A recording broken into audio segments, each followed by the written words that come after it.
কথায় কথায় টিচারের সাথে ঝগড়া করা বান্ধবী। এই, তুই প্রেয়ার হলে বারবার আমাকে পেছন থেকে ডাকাডাকি করছিলি কেন? আমি পেছনে ঘুরলেই তো ম্যাম আমাকে শাস্তি দিতেন নাকি? আর একদিন দেখি সোজা হেড ম্যামকে কমপ্লেন করে দেবো।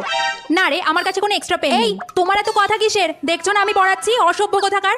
চুপ করে বসে পড়াশোনো। শান্তিতে পড়ানোর উপায় নেই। ম্যাম, আমি নিজে থেকে কোনো কথা বলিনি। শ্রেয়াই আমাকে জিজ্ঞাসা করছিল যে আমার কাছে কোনো এক্সট্রা পেন আছে কিনা।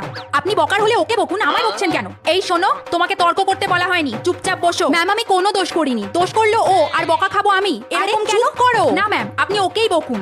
তুমি তো খুব অসভ্য আর অবাধ্য দেখতে পাচ্ছি। ম্যাম, আপনি সবসময় আমারই দোষ দেখেন। কি জানি কি প্রবলেম আছে আপনার আমার সাথে। তোমার যদি ক্লাস করার ইচ্ছা না থাকে তাহলে তুমি এক কাজ করো, ক্লাস থেকে বেরিয়ে যাও। আমি যখন কোনো দোষ করিনি তখন আমি যাব না। আর আমি যদি যাই তাহলে শ্রেয়াও যাবে আমার সাথে। কাউকে কোথাও যেতে হবে না, আমিই চলে যাচ্ছি ক্লাস থেকে। আমার পড়ানো নিয়ে তোমাদের এত সমস্যা তো। আর এর পর দিন থেকে আমি যখন ক্লাসে আসবো তার আগেই যেন দেখি তুমি ক্লাস থেকে বাইরে বেরিয়ে গেছো, ঠিক আছে? বয়ে গেছে আমার ওনার ক্লাস করতে। উনি না পড়ালে যেন আমি পাশ করবো না।